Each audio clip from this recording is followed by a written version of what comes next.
The concept of categorization or recoding involves creating categorical variables from continuous scale variables, or reducing the number of categories of ordinal variables.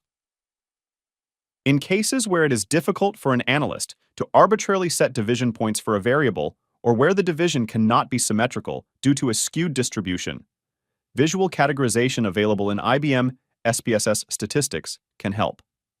In this example, we will categorize the variable gross salary in the dataset employees.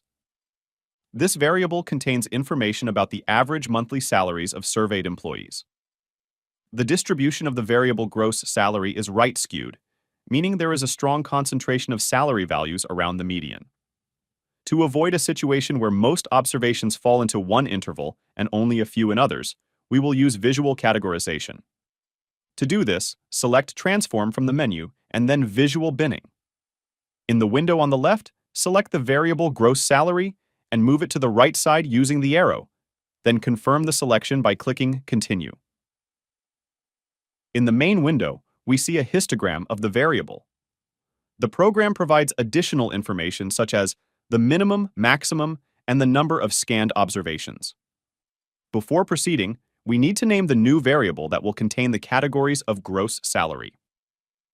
In the binned variable field, enter gross salary cat, leaving the default label. Next, click on Make Cut Points to proceed to the key window of the wizard, where we decide how to divide the variable into categories. There are 3 sections: equal width intervals, equal percentiles, and cut points at mean and standard deviations. Since our variable has a skewed distribution, the best method will be to divide the variable into equal percentiles. This technique tries to adjust the number of observations so that all intervals are equally numerous.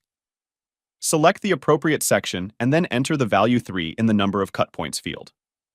The program will automatically fill the width field, indicating what percentage of observations will be in each interval.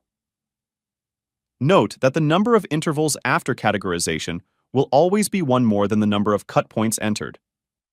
In this case, entering 3 cut points will create 4 intervals. Confirm the choice by clicking Apply and return to the main window with the histogram, where the division lines are now displayed. Depending on the characteristics of the categorized variable, an important option is how to treat the upper bounds of the intervals. The default included option qualifies boundary values to the given interval, while the excluded variant moves them to the next interval. Finally, take advantage of one more convenience. By pressing the Make Labels button, the program automatically assigns value labels to the intervals, indicating the boundaries for each. To complete the categorization of the variable gross salary, press OK.